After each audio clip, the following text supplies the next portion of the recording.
Because our deepest wounds often reveal our greatest purpose. Welcome to the Court of Connection. I have a very special guest here today, my friend Shawn Livingston, motivational speaker. He owns a nonprofit now, podcast, I Am Redemption, doing amazing things. Yeah. We'll try. Yeah. So honored to have you here, brother. Thank you so much. Thank you. So my audience probably won't know you, a lot of my audience. So will you tell us who you are, what you do? So Shawn Livingston. I am, the grace of God, sober from heroin and all other hard drugs for 8 years now. Ended up in Austin here probably around that 8-10 years ago. Got sober in early sobriety, got involved in the running community. The running community absolutely transformed my life, so much so I got into marathons and ultra marathons, and that would kind of take me out and start putting my story out there a little bit, and taught me that there was this whole world out here where we could take all this pain we had been through and use it to get out here and use it to help other people and give all this pain some purpose, show people that there's power in it. And so by some way, a documentary was made about that. And so that's really what started pushing me out there and truly teaching me about this world and got me into podcasting and the speaking and all that stuff. So I did not know that you got into running after you moved to Austin. Mm-hmm. Yeah. Wow. So when I met you the first time, that was, I don't know, 6 years ago? Yeah. You had just finished the ultra marathon, correct? That particular race, maybe. Up north? Maybe. Yeah. So the race, I'd done a lot of ultras, but the one they did the documentary on, that was from Alabama to Georgia. And so, yeah, that was probably, I think right around that time I was about 1.5 years sober. So yeah, that was probably right around then. Wow, you went all in. Yeah. He said, just like an alcoholic, right? Just like an addict, extreme. Yeah, it's funny. Like there's absolutely, it definitely tapped into that, but I was able to do it and luckily do it like with people that showed me how to do it, and so it was like structured and in our brains, running 100 miles doesn't seem like a healthy balance. But when you structure it with training and understand what goes into it and stuff like that, it taught me those things that I don't think I was ever able to do with a drug or alcohol. Yeah.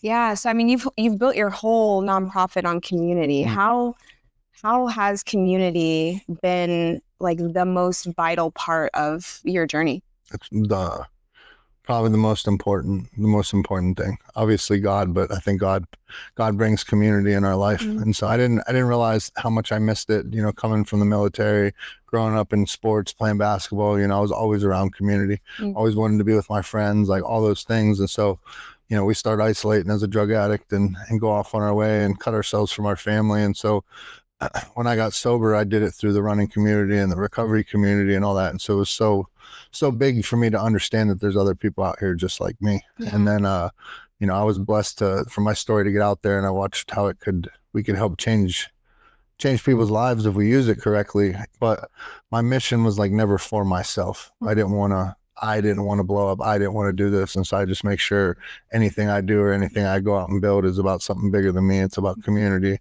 and how can we use this experience and how can we help others? I love that. Was leaning into community hard? I mean, I feel like for most addicts and alcoholics, like we had this mentality I'll speak for myself. I had this mentality of like, it's me, I got me, and I did not really trust people. Yeah. And so coming into this life, it was really hard for me and challenging for me to lean in and start to trust people. So what was that like for you? Yeah.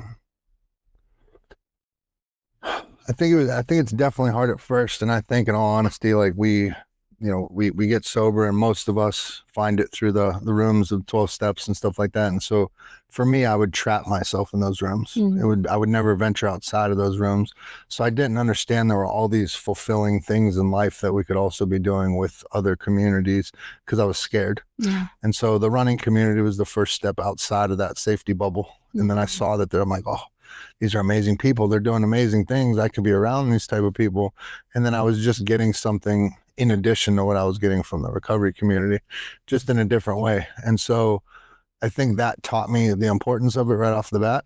And so that was what I wanted to share with everybody else. Yeah. And so once you can get over anybody that starts going down a healthy journey, it takes an amount of courage, you know, as well as anybody. It takes an amount of courage to say you're going to the gym that day and then take your first step in there. Yeah. And then you do it and realize it was never as bad as you thought it was. Mm-hmm. And then, you know what I mean? Usually you start getting comfortable in there, and then you want to bring other people along so they get it. And so it's the same thing with running or anything else, you know, out here with that. And I think as soon as we start understanding that the reasons we're not going in there is because we're ashamed or we're afraid of what everyone's going to think. Mm-hmm. And so I'm trying to help change the mindset of all these things we think people are going to judge us for are our most powerful assets. Yeah. Once we start using them to help other people, I'm proud to be a heroin addict now. I'm proud to have been to prison. I'm proud to have been homeless because I watched that story help other people. Yeah. And so I think that's what makes it easy for me to jump into community now. And just being able to convey that message to people, and I think they get it and understand. Especially coming out of a time where we were forced to kind of isolate and, you know what I mean, be away from each other. Yeah. Are you referring to COVID? Yeah. Yeah. Wow, that was tough. I was talking to somebody about that last night. It's like revisiting that feels like a dream, you know? We have friends that have not been the same since, you know what I'm saying? Like I know people that haven't been the same since. There was it messed with people, you know what I mean? Yeah. So yeah. Just trying to I just started a men's meeting, an in-person men's meeting, and started doing it the week of Thanksgiving. So I was like, man, so that's the hardest part about doing community is, are people going to show up? Yes. That's the big jump for me now is like, all right, I'll do this. I'm going to do this 3-day event. I'm going to do this live thing. I'm going to do this men's meeting. I'm going to do this Thursday night Zoom meeting or run group, but are people going to show up? And so, forgot why I was going down this path, but, you know, we do the men's meeting, and, why was I going down this path? Tell us about the men's meeting. That's what I was going to say. When I do these things or these events or meetings, I always have them one way in my head. They never go that way, but they always go exactly how they're supposed to. You know what I mean? I think there's a certain type of people that are going to show up and are completely different, but more, you know what I mean? The people that should be there, you know what I mean? They're there. But it was cool because, you know, we had it at a place called Squatch. It's here in Austin. It's a gym, big community atmosphere. And, there's endless options there for different workout groups, and there's men's only workout groups and all that. But, you know, usually when I do an event, I know most people that showed up. I would say 17 out of the 20 people that showed up were people I had never met before, brand new faces. And all of them were talking about, they're like, workouts are great, but we need a space where we could open up. We need a space where we could talk. And so to be able to be that and know I could be that for people and build that community. And then I think, you know, there was me and another buddy of mine, Terrence, there. I think some of those guys came in there and they see somebody like me in there, you know, big tatted dude that was in the military, but willing to open up and be vulnerable, willing up to open up and talk about being scared or being embarrassed or, you know what I mean, self-conscious, whatever it is. And they're like, oh, we can talk about these things. So that's I don't know. That's just what the coolest part about it was for me. I think that brings up an important topic. I think I know people see like people like you and me, right, who have been on this journey for many, many, many years and have done a lot of the deep work and have faced a lot of fears. And they see us as this, like, you know, I'm up here or they're up here and I'm down here. And that's so out of reach, right? And I always tell people, like, I am no different than you. The only thing standing between you and me is more practice. That's it. You know, like, you are fully capable of being where I'm at. And I also just don't want people to think that I'm at some point where I've arrived. Like, and I'd like to dig into that with you at some point in this conversation too, of like, what are some of the fears and things that you have to face and move through in terms of like vulnerability and, you know? Yeah, it's constant. This has probably been the biggest growth year of my life, and this is in my 8th year of recovery. But I think I'm still at year 8, still peeling back the onion, still trying to get better, still trying to find ways to grow. But, you know, this year is where I took a step out and I stopped working for other people and I'm going to work for myself. And I'm stepping off in a direction where I don't exactly know everything. And so I had to figure these things out. I had to figure out how to turn on a MacBook, how to navigate social media, how to do that. And like, I became damn good at all these things. And so I think, you know, the vulnerability of number one, being 42 years old and jumping out, going to be the guy on social media and doing posts, and are people going to like it? Are people going to listen? And then there's the biggest thing for me, I'd say, is because my ego is so big in addiction, I'm so polar opposite of that. I'm like hyper aware always to never come off ego or this and that. But it's very different that it's this kind of weird paradox to me where it's like all this attention that I seeked in addiction and all that, now I am not asking for, but I got. You know what I mean? And it's like being able to navigate that and always use that platform or that voice or whatever for good. So for me, it's like my big things, my big vulnerabilities are, I want to make people proud. If you're my friend, I want you to see my shit and be like, that's my fucking boy right there. Like, that's my main driver. Well, I do. Thank you. Yeah. And so maybe I shouldn't care what other people think, but I just want my people to be proud of me. People that have been on the show, I want them to be proud that they've been on my show. I want it to be, I know there's certain shows out there I look where it's like, man, I want to get on that shit. I want my shit to be looked at like that, just so I can do people proud. Sure. But yeah, like there's a lot of videos of me crying, you know, me talking about tearing up, me talking about crying, me being vulnerable. Understanding kind of how God's worked in my life and architected a lot of these things has been really cool. So, you know, and there's a part in the documentary where I'm getting ready to cry as I'm speaking, and he cuts away right when I'm about to cry. And when I saw that, like, that provoked me to cry when I first saw the film. And that was this like valuable lesson in like being able to show of like how through a video, how you could grab people like that, and through editing, be able to edit it in a way that does that. And so it's like, I take a lot of that and try to convey that through when I do my content. But then that's also taught me the vulnerability of like looking at myself up there crying, and then I can look around and watch other people begin to cry. So that's what makes me so comfortable to do those things or talk about those things. Yeah. And, you know, I can remember, I feel like I'm talking too long, but I spoke in a prison about a month ago, month and a half ago, 2,300 inmates, you know what I mean? Hardened prison dudes, gangs, the whole nine. And you walk in, and that's a place where you do not show vulnerability at all. You know what I mean? You do, then you're showing weakness, and that's what people prey on, is weakness in there. Prison's not like the movies, but they do definitely prey on the weak or people that won't stick up for themselves. And so to walk in that room, and I know when I go speak, I know I'm able to provoke emotion out of people. And so walking in there, and you got everybody stone faced and hard and all that, and to watch them soften and begin to turn the room to the point where now they're leaning in, to now they have to look down because they're trying not to cry, to the point where they're coming up to me afterwards and they're like literally sobbing in front of the other people and the other inmates and stuff like that. And so, and I remember saying, like, that's the strong shit. The weak shit is to bury it down and act like it doesn't bother you. Like, when you could just be you and let that out and know it doesn't make you any less of a man, doesn't make you any less tough, anything like that, to me, that makes you tougher. I'm not telling you to run around and cry about everything, or, you know what I mean? But I think when there's a point to it and a passion and a purpose, it makes sense. How has the journey of being able to hold space for men changed for you? Coming from someone who was, I mean, I'm assuming like you're this, you know, little hood rat from, you know, Pittsburgh, right? Area. Right. And then moving into somebody who leans into community and can hold space for men to be their authentic self. What was that journey like for you? Or was it natural? No, I think it was always in there. But I just needed to go through the adversity to build myself up, to have the self-confidence to understand that I'm a leader amongst men, that I could take control of a room. I had to go through all those things to go up there and be able to grab people's attention. So it's been a crazy journey. And I think, again, going back to what you said, like, there's nothing special about me. It's in everybody. There's nothing special. Yeah, I went out and ran a 100-mile race.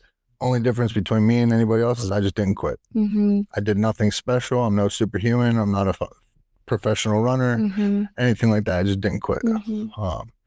yeah, I think being able to kind of channel that messaging and hit it with people that I don't know if that answered your question. Yeah. I do think that though that we come to the table with unique gifts, right? Is it possible for all of us to tap into all aspects and all sides, of shit? Absolutely. Do some of us lead a little bit more strongly in certain areas? Yeah, but we're all here to like fit this puzzle piece and ultimately raise the collective consciousness, right? And connect each other. So some people come with much stronger gifts than I have, right? Yeah. But okay, so you started this men's circle, right? And you've led a lot of men on this journey in general, right? On a one-to-one basis. But what do you think is the message, the consistent message across the board for men that holds them back, or their biggest fear or insecurities that really keep them small? Oof. Yeah. Let me ask you, do you think it differs between men and women? Yes. Maybe. I don't know. Let's hear it. I know what it is for women. I think men and women's brains work very different. I always enjoy the men and women talk with you because I always enjoy your perspective. Let's see, specifically for men, I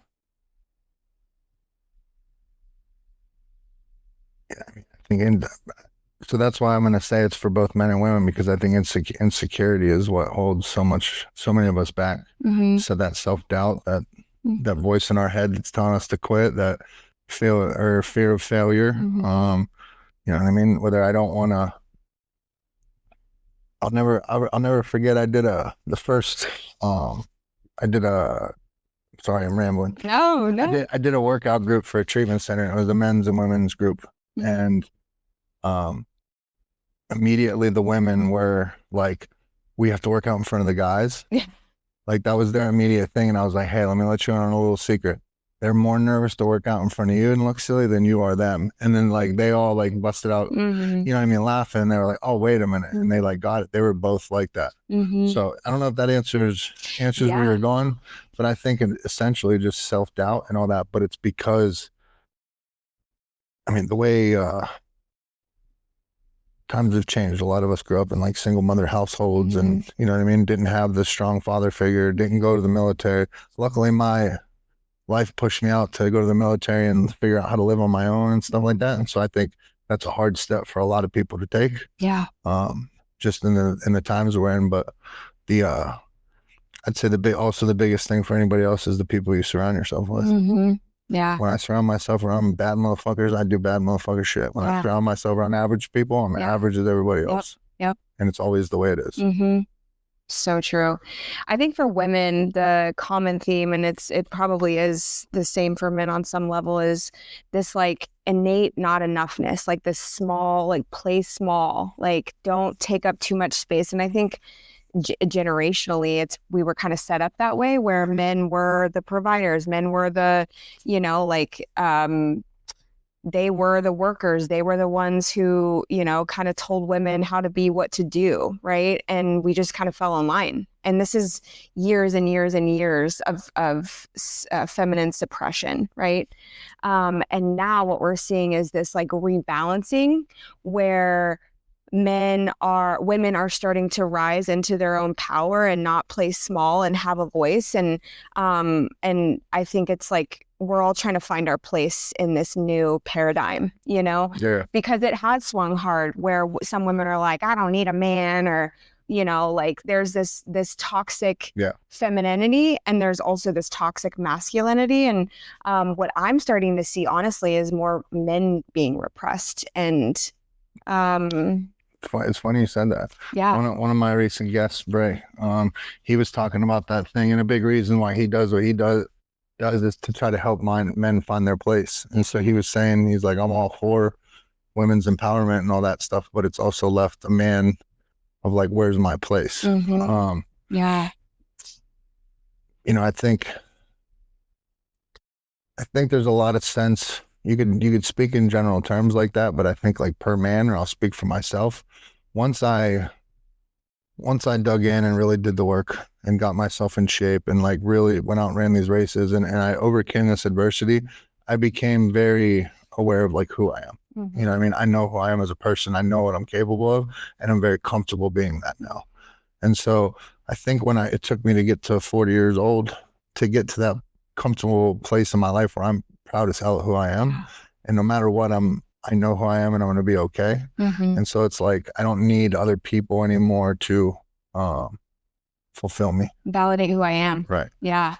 You know, I want people in my life, obviously, but I don't need anybody. And I think you carry yourself in a different way like that. And so I think I very much know where my place is in society or a relationship or anything like that because I know who I am. Yeah. And so if you don't know who you are, then I could see where there might be a little bit of that of not knowing where I'm at generationally or as a man. But that's what you're talking about, is like really digging deep, doing that work to figure that out. Yeah. Yeah. Well, because there's so many hard set old beliefs that stand in the way that most of us are not even conscious of, right? I get in a relationship and I still am carrying around this this father wound that,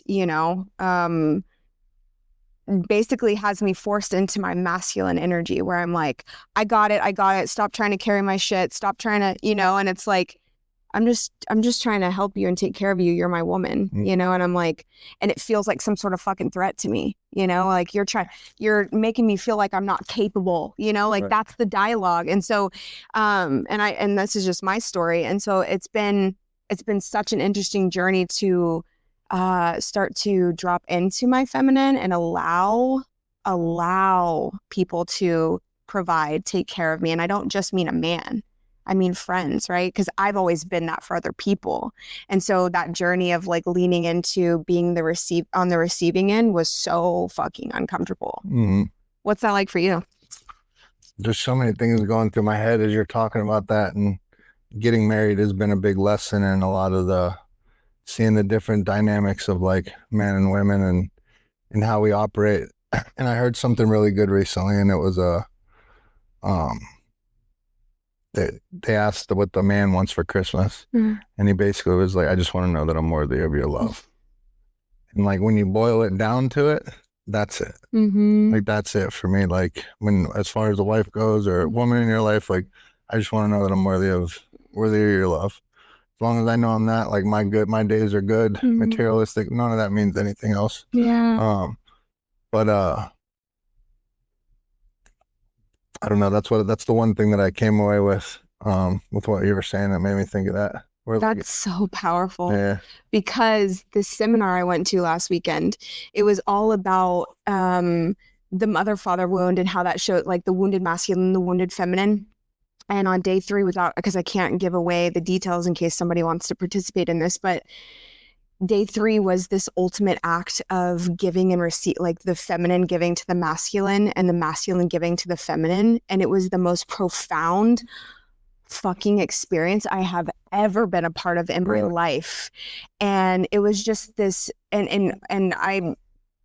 to me, the giving was easy, but to watch the men fall apart and like lean in, it was like, it took a minute for them to kind of like anchor in or like lean into that experience. Like you could feel like the rigidness in their body as we're like speaking into them, and they have their eyes closed, and like it was this whole experience. And like all of a sudden it was just like a surrender, like a bodily surrender, and crying, and then like grabbing us to like hold on to that. It was just so powerful. And then the receiving from the masculine was just like, holy shit, like the honor and the respect and the absolute just like symbol of surrender to the feminine was just like, oh, I wish I could give details, but it just made me realize like we all want the same thing. We all want to be loved, seen, understood, accepted, and appreciated. Yep.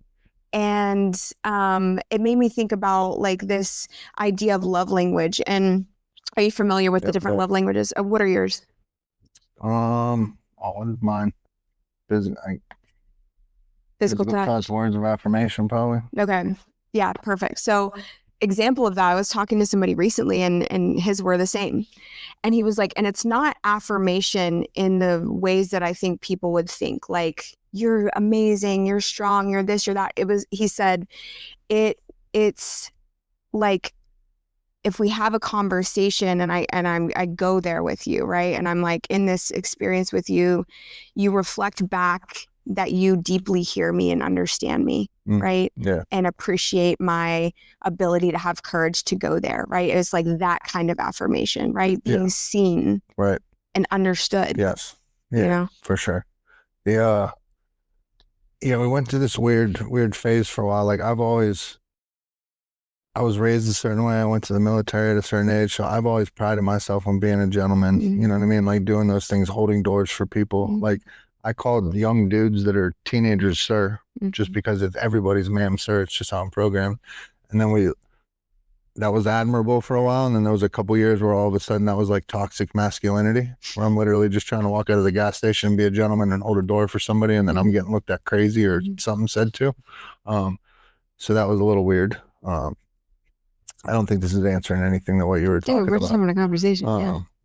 But it's interesting, and now I feel like it's kind of gone back. And then you even look at society right now, right? Like the pendulum swung real hard one way. Yeah. And then now you turn on Netflix and it's all middle America Westerns, and it's like that's the vibe of everything that they're like putting out. Now it's cool to go to the military again. And now they're doing away with all these rules. Yeah. It's just odd how it kind of sways back and forth and then leaves people wondering what their place is or any of that. But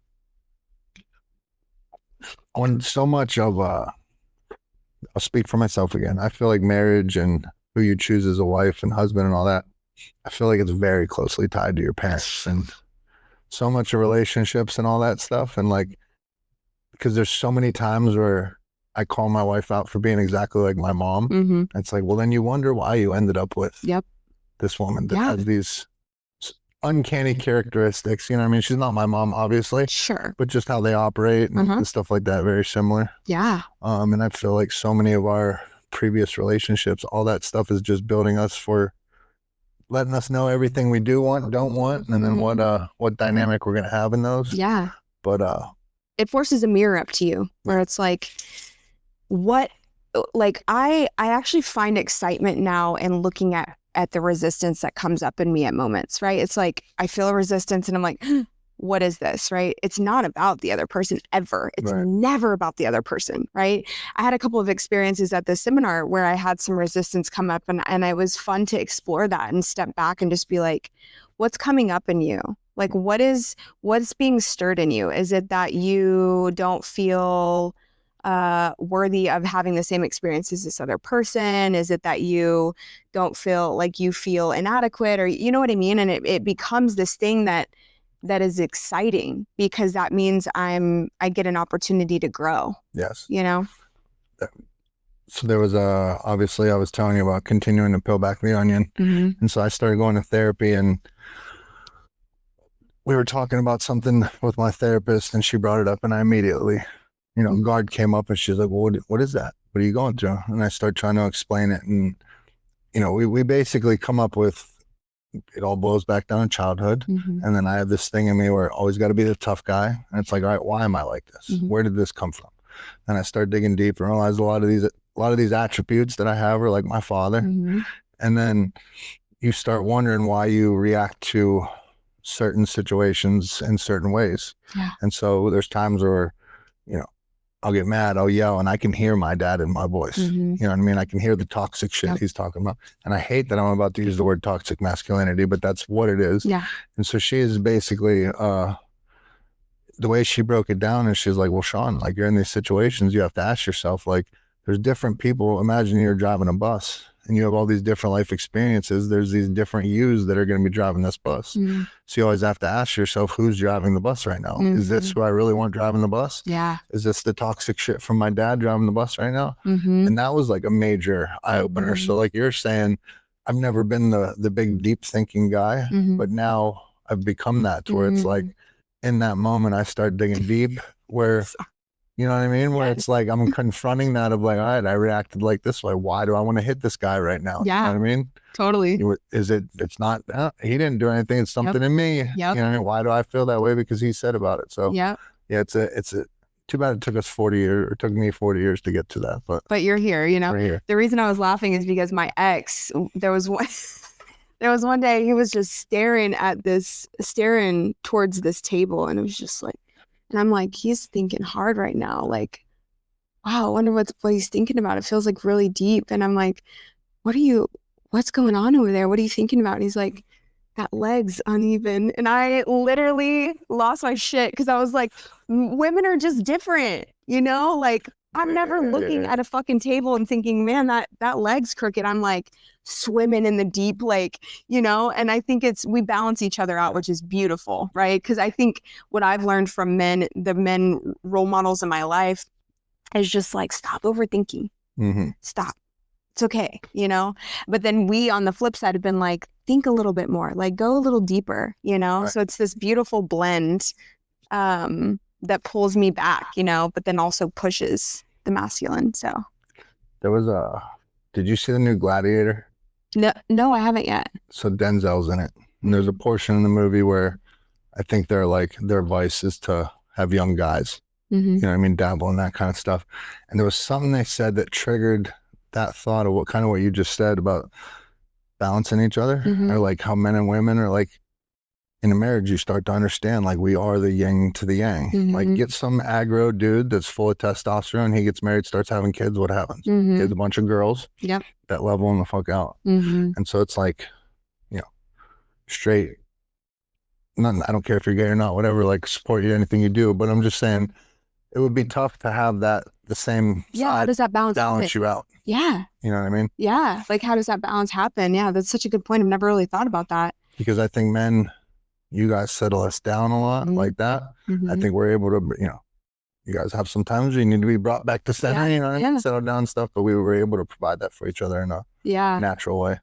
And I think what I'm learning on this journey, I think the most important role that a man has for a woman is if you guys can create a container of safety, like there's no level that we can't push you guys to. And there's no level of, there's no cap on the amount of creativity and power that we provide in the relationship, you know? But we have to fucking heal these wounded parts, you know? Yeah. So it's so powerful. Again, being married has taught me a lot, and just seeing my wife in the house, right? Like, we have 2 Dobermans. They're by her side at all times, right? When she sleeps at night, they are sandwiched on each side of her like that. But I notice wherever she's at the house, that's where the dogs are. That's where I am. So it's like the woman is like very much the life force. And then, like, I never feel better than when it's all of us laying in bed or all of us on the couch. And it literally feels like a charging station. Yeah. Like, I'm charged to be able to go back out in the world. And so, like, I don't know if that's sexist or this or that. No, it's true. For the woman to be that, it's very much in my household. Like, she's the battery where we're able to, she's the life force in our house that we all catch our charge from. Damn. And then, like, even, we're not the type where we really go to bed mad at each other or leave the house. But there has been, you know, a time on occasion. But, like, if things aren't good there, I'm not good out there in the world. Like, things need to be good here so I can go be whatever I need to be out there. Yes. That's powerful. I've never heard a man put it that way, but it's so true. Like, we are the life force. We literally birth life into this world. We are the channels for creation. Yes. You know? And so that's, you know, and this is like such a, make the woman happy and then you're happy, but it's fucking true. Like, not happy in the sense of do whatever to make her happy, but no, like, people can argue all day and whatever their views are about sexist, this or that, the other thing, but I think, much like you just said, if we are able to provide that sense of safety, security, whether that's us paying the rent, you know, and whatever, we're not saying women can't pay their own bills. Sure. However, every man is not big and strong. There's some men that are super smart, some men that are stupid. However which way you're able to find your way to help provide or make a woman feel safe, and then she's able to provide that charge for you at home. I think that's the natural yin and yang balance. Yes. So powerful. So at your men's meeting, do you guys have a structure? Or you just kind of free flow? Is there a topic? So everything I'm doing is on faith right now. Yeah. There's not a whole lot of structure. No, I kept it. It's a bonfire, so it's 2 hours. Is that at your house? No, we do it at Squatch, right out there in the parking lot. Very woodsy, outdoor, blue collar feel. But we do the bonfire. We've only done one. We'll have the next one this Monday. But and the one cool thing about it is we did it. I was like, hey guys, I think we might do one in December, and then maybe we pick up in January, unless you guys tell me you want it next Friday. And they were all like, yeah, next Friday. So I was like, all right, cool. But for the first hour, I said we'll keep it, kind of structured. Introduce yourself, share. But the one thing I didn't want it to do was take on the form of a 12-step meeting, because I feel like when it does, it immediately always goes to I'm trying to say it. Just say it. It's kind of like, wah. Yeah. You know what I mean? Just that tone. And I always want to have a space where people feel open to do that, but I also want to celebrate people's fucking wins. I want people to be motivated. I want that rah shit too. And so the big thing when it was spawned, because we went every Saturday we do a run group, and then we go out afterwards, taco and coffees.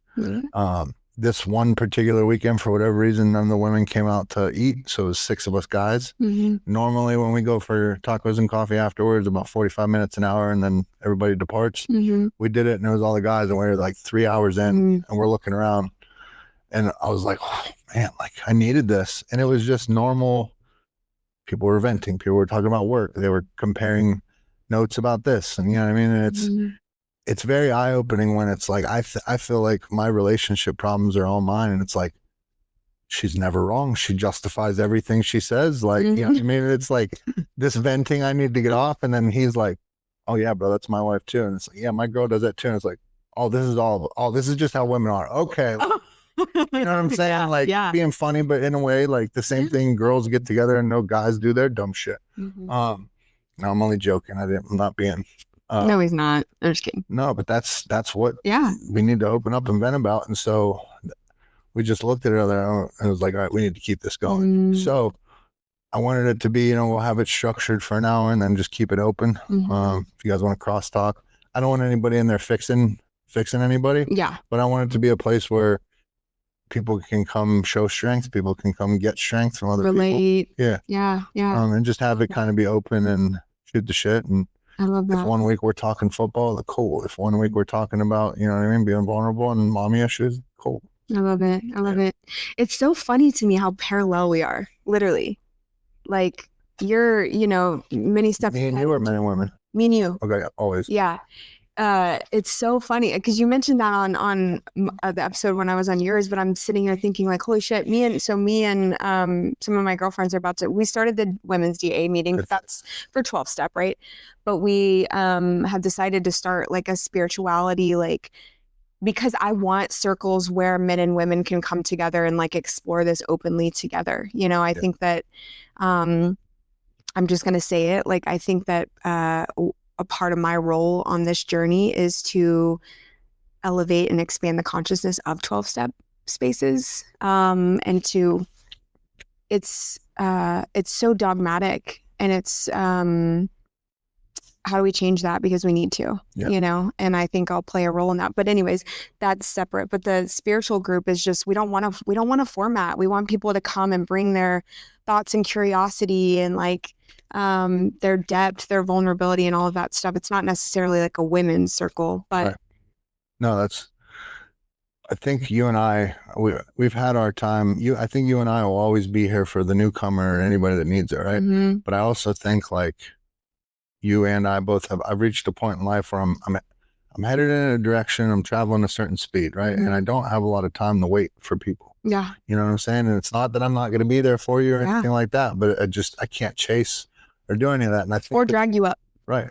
And I think there's people that, some people, the bar is get sober, right? And then there's some people who want more. Yeah. And I think I definitely I'm dealing more with the people who want more. Yes. Or maybe the people that have been 6, 7, 8 years sober, been going to meetings, they want more. Yeah. They need it. They don't know what it is. They need that extra spark. But we also get a lot of the people that have big hangups on not stepping in the 12-step world, and somehow we're out here 7, 8 years sober. You know what I mean? I have a lot of people like that are that or maybe curious. They might not be hardcore addicts like us, but they know they're drinking too much. They don't necessarily want to jump into AA, but a men's group is something they could bite off. And I've had a couple guys like, yeah, dude, I stopped drinking since we started talking. Yeah. And they could put it down. It's amazing. And so I think we could fill these other, yeah. There's a lot of people out here that need it. I love that. Gosh, you're just mirroring me back to me, where it's like, I have always said that. I've said that for a long time, that people find me that want to go deep. Like I'm never going to be the girl that cares about what fucking shoes you have or what the weather, like that shit makes me like uncomfortable, you know? Right. And that's not for everybody, but the people who are ready for that find me always and find my group always, you know? Right. So powerful. I think that was just kind of 12 steps are great. You know what I mean? They get you where they need to be, but it becomes this thing where it has to be everything. Yeah. And we're not allowed to work past that. We're not allowed to grow past that. And if you start growing past that, or you start venturing out a little bit, then people are like, oh, you know, what's going to happen? Yeah. And I don't know. I think it's a great springboard. But I just need to be fulfilled for more. And I watch it make differences in other people's lives. And like, I think I can go into a room, you or I can go in and speak, and we're not going to hit everybody. You know what I mean? If somebody here's running and they're like, fuck that, I'll never do that. Yeah. I'm probably not the guy for you. Yeah. You know what I mean? But if you heard that and you're like, man, I kind of want to give that a try, I'm the dude for you. Let's go. Yeah. You know what I mean? Yeah. Yeah. I was talking to somebody last night and just sharing some of my stepping out. I won't say too much, but my stepping out of, you know, this old part of my life into something new and unknown. And, you know, I told him my story about, you know, my body shame and my being overweight and stepping into this whole realm and what the journey has looked like. And he was like, well, I'm just feeling like a deep call to tell you, like, I think that should be a part of what you do, like whether or not it feels aligned to you or not. And he shared a personal experience with somebody that he was in a relationship with and helped her lose like 80 pounds and like watch the psyche part of it still be so fucked up, you know? And so I do think that will be a part of what I do, you know? I think just like the healing in a real way, like healing the relationship with the body and with food, and not by restricting or fixing your body necessarily. You know what I mean? Yeah. That's a byproduct. You know what I mean? That part comes naturally when you do the inner work. And so what I want to say that for people that are listening is like the most important thing that you can fucking do for every one of your relationships is fucking heal yourself. Period. It cannot be about healing another person. It cannot be about anything else. It has to be about you. And as a result, everything else around you will change. Yep. I couldn't agree more. You said it perfectly. Yeah. So what is bringing you like excitement and joy today? What's bringing me excitement and joy today? Being able to know I'm at a point in life where I have a family, and you know what I mean? I've reached that. I have something I'm working for now bigger than just me. And then being able to say that I'm a founder of a nonprofit, scared as hell and not sure exactly what I'm doing, but just keep setting my sights towards helping people, and good things keep happening. But yeah, just keep doing the podcast, keep doing live events, and just keep trying to find cool stuff out here for us to do. Yeah. Because I don't know, my goal is never get sober and go work a 9 to 5 and then just collect a paycheck and go home and be miserable every day. I want to live life. Yeah. Find the coolest ways to do it. Well, you've been such an inspiration for me, especially lately, where I'm just like in that space where my soul is being called to something different. I'm not meant for a 9 to 5. I'm just not. And so watching you, it gives me so much motivation to just like step out. Cause I believe that watching your story, it's been like, I take a step and the universe provides another stepping point, and then I take another step and it provides another stepping point. And it just, when you live like that, the unfolding is beyond anything that you could ever like wrap your head around or like visualize or create. We limit ourselves. Right. 100%. One of the biggest pieces of feedback, one of the biggest things when I started speaking was people told me the biggest feedback I would get is, you're so authentic. You're so authentic. And then once I started doing the podcast, the biggest thing I kept getting was, keep doing what you're doing. Keep doing what you're doing. And so it's like, I just keep those two things aligned. Yeah. You know what I mean? And like you're saying, the universe provides, like, people sense when you're stepping out on purpose. Yeah. it's easy for me to talk on a podcast because the stuff I talk about saved my life. Sure. I believe in it in my bone marrow. You know what I mean? I watch it make a difference in other people's life. And so people see that. They want to be a part of it. They're attracted to it. Yeah. And so it's like us, now it's our job to navigate how do we get these people to be able to find us. You know what I mean? So we just keep trying to give off our signal, do whatever way we can, and then the people that need to find us hopefully do. Do you know what the highest vibrational emotion or feeling is? No. Authenticity. Really? More than love. Really? Well, you're just confused. Yes. Really? It is it's the highest vibration of all of the emotions. You know what the lowest is? What? Guess. I mean, is it like, I'm thinking greed, like 7 deadly sins? Shame. Shame. Is the lowest vibration. The lowest vibrational frequency that a person could ever live in. And the highest is authenticity. Love it. Fucking crazy, right? When someone told me that was higher than love, I was like, wow. Yeah. You know? Yeah. It gives people permission though. You know? Yeah. So powerful. Yeah, that's it's funny that, and I don't know about how you feel, but the more, you put yourself out there on social media or whatever, like there's so many things that I'm blessed for in life, but there's always been there's a little hint of like imposter syndrome and all that stuff. And so for me, it's like, figure me out or like anything like that, but it's like I'm just literally being me. And it's a cool, the simple but deep thought to me, where it's like everything I've done my entire life has prepared me to be this person right now. Yes. I just have to do that and lean into being all the way that and not giving a fuck what people think about my choice of music or choice of shoes or this or that, and lean hard, and good things happen. You know what somebody told me recently about imposter syndrome? What? It's actually because the person that we've jumped into a higher timeline of ourselves and our mind just hasn't caught up yet. So we're embodying this version that we're supposed to be and have been called to be, and the mind just takes time to catch up. Yeah. That's all imposter syndrome is. Right. It's not that I'm not capable. I'm already being that. It's my mind is not recognizing that fully yet. Right. You know? Yeah. I get it big time, like with like speaking, stuff like that. Because nothing I do is money motivated. Sure. You know what I mean? And so people are like, oh, well, like, what's your rate or whatever? And I'm like, I don't want to like price myself out. And I've gone through this recently where it's like being able to say like, this is my rate, this is what I expect, like that.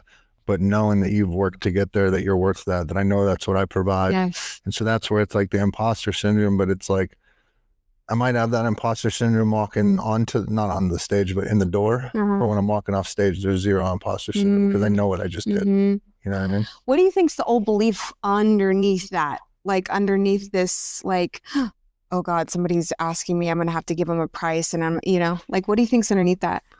I think just years of knowing I was a dope fiend and a drug addict. And, you know what I mean? Just those years of beating yourself down in it to where it's like, how could anybody ever want to call me here to pay me to do this? There was we have a mutual friend, Amy, and I was getting ready to go up and speak at a thing in LA. She's like, how you feeling? I was like, I'm a little nervous, actually. She looked at me real serious and she's like, remember who the fuck you are. And so I always use that now, where it's like, that's that one little nugget that I needed. It's like, you know what I mean? Like when you're living in purpose and living in authenticity, like what we said it on my podcast, like I think you're allowed to look in the mirror and be like, I'm a bad motherfucker, like what I do. You know what I mean? Like I think that should be your goal, is get to that point where you've practiced something and done something so much where you can look yourself in the mirror and know, I'm worth this money, whatever it is. Like I'm a bad motherfucker at this. Yeah. I fucking love that. Yeah. I actually just made a video about that where I was like, you get to decide. There's nobody out there that gets to decide whether you think you're fucking enough and badass and the baddest motherfucker and the sexiest, the whatever motherfucker out there, not from a place of better than, from a place of certainty within myself, You get to decide right now. Right. When you think about it, like a woman walks in, beautiful woman, whatever, boss bitch energy like that. You walk in where it's like, now, like just that aura of somebody walking in with that confidence, I'm captivated. Totally. You got me. Totally. You know what I mean? Now, all she did was flip that switch and say, I'm going to walk in like that. And so if you want to be that in life, or you see yourself, or you're putting in that work, act as if, carry yourself that way. Decision. You know what I mean? Yes. And people are going to follow that too. Absolutely. Oh, so where do we find you? Tell everybody where we find you. I am mostly on Instagram, but I am Redemption on everything. If you guys ever want to sit, this should always be your first form of entertainment and podcast. But if you ever have more bandwidth, you could check out I Am Redemption. Please do. Please do. But always stick with Court of Connection.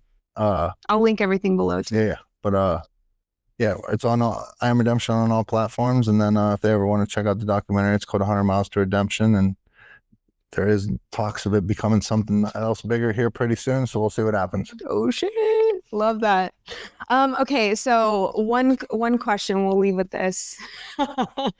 What is something that you do that you would be embarrassed if other people knew behind closed doors? That would be embarrassed people do. Sing to my wife every day. Like I probably talk to her. During COVID was like when we were forming our relationship during quarantine. And I think we were in snowpocalypse very shortly after that. And we were sitting there and we had like no power, no nothing. And I sang and was like, this is garbage. And so literally for 2 weeks, now granted, we have no power, no food, no any of that. So we're roughing it hard. And so everything we were saying back and forth, we were singing like in that tone. And so like, they'll do it. I love it. I just sing dumb shit to her all the time. I love it. Yeah, but there's that, or she has videos of me doing commentary to 90 Day Fiance. There you go. That's a good one. We watch 90 Day Fiance all the time. I love it. And so I get into it, or like The Bachelor. And so I'll start like yelling at the TV, and she's the like, cringy shit. Yeah. So she's like, I'm going to take videos of you doing it. I was like, it'd probably do pretty well. It probably would. But. Yeah. So if you could look at all the superheroes or action figures or whatever, who would you be? All the superheroes or action figures? Yeah, it could be either. Or characters. Doesn't matter. Who's closest to who you are or how you see yourself? How I see myself? Yeah. Dang, this is a deep question. I mean, you got to limit it. There's too many characters to pick from. Okay, superheroes. Damn. What's superheroes? You got me with this one. You put the pressure on me. I don't know. It's funny because in the documentary, my sister calls me her superhero, and then it shows a thing of me being the superhero, and it says B-ball across my thing because that was her nickname for me. But I mean, I guess we got to go Captain America. Let's go. I love it. I mean, I'd love to pick Batman, but I'm not a billionaire, and it's not. But like the hours that I keep, and like when I do all my work and going to the gym and all that, so we could either say Batman or Captain America because I love it. Fuck yeah. Let's go. What about you? Damn, I was hoping you weren't going to ask me that question. Yeah, I'm turning back on you. It's harder with, there's not as many women superheroes, you know? Are we saying like I want their attributes, or this is just most likely? How I view myself. Yeah. How I view myself. All right, so you got to pick one. Okay. But I feel like, how can we reframe the question? There's no... Or action figures. I don't know what. Okay.